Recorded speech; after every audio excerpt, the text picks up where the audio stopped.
বর্তমান সময় গ্রামে গঞ্জে খুব একটা প্রচলন চলছে, খুব একটা এই রোগটা চলছে আমার গোমাতার উপরে।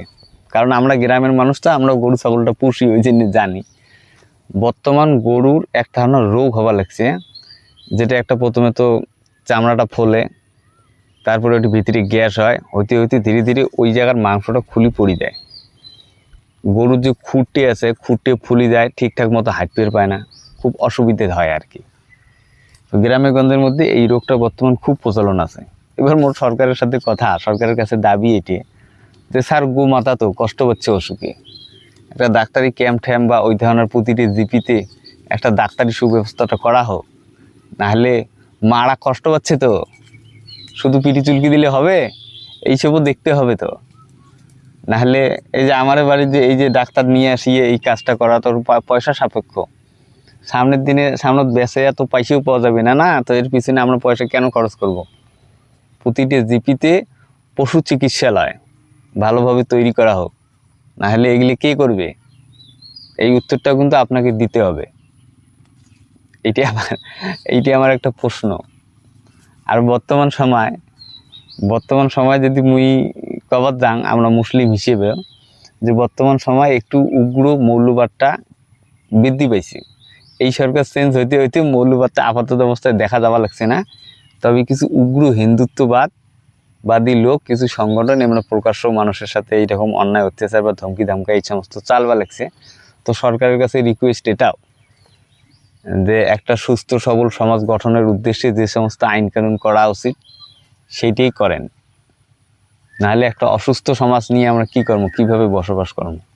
উগ্র হিন্দুত্ববাদটাও যাতে একটু দমে মৌলবাদের মতো করি, এটাও আমার দাবি, অনুরোধ রইল। ঠিক আছে, আজকের ভিডিওটা এতটুকুই।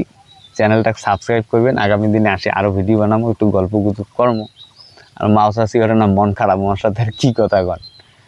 দেখো, তারপরেও মুখ্যমন্ত্রী কিন্তু এই কথাটা কইছে যে যতদিন অবধি লক্ষ্মীর ভাণ্ডার থেকে অন্নপূর্ণা ভাণ্ডারে কনভার্ট হচ্ছে না, ততদিন অবধি লক্ষ্মীর ভাণ্ডারের টাকাটা তোমরা পাইবেন।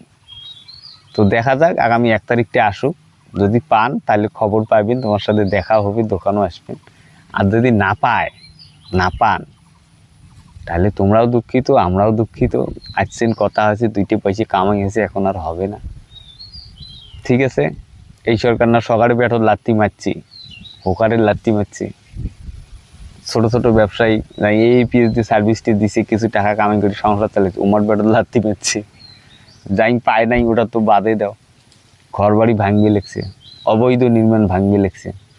দেখা যাক আগামী দিনে আরও কী কী স্টেপ নেয়, কতটা সহ্যশীল হয়। সহ্য করা ছাড়া তার উপায় নেই, নাহলে তো এখন আন্দোলনের রাস্তায় নামতে হবে। আর আন্দোলনের রাস্তায় মানুষ সহজে নামে না, লাস্ট স্টেজে যখন মানুষ পৌঁছে যায় তখনই আন্দোলনের রাস্তায় যায়, আর সেই আন্দোলনটাই কার্যকর হয়। সেই সময় অবধি এখনও আসে নাই।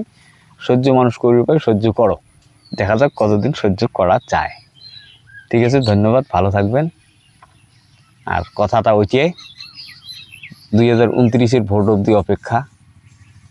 যাই ফ্রন্ট পেজে থাকবে, তার লড়াইয়ে যাই করবে, সেই পার্টিটাই আমরা করব। সেটা যদি সিপিএম হয় আর তাও কোনো অসুবিধে নেই, টিএমসি যদি হয় তাও কোনো অসুবিধে নেই। এটাই মানসিকতা নিয়ে চলাটা উচিত। ঠিক আছে, ধন্যবাদ। চ্যানেলটা সাবস্ক্রাইব করে দেবেন।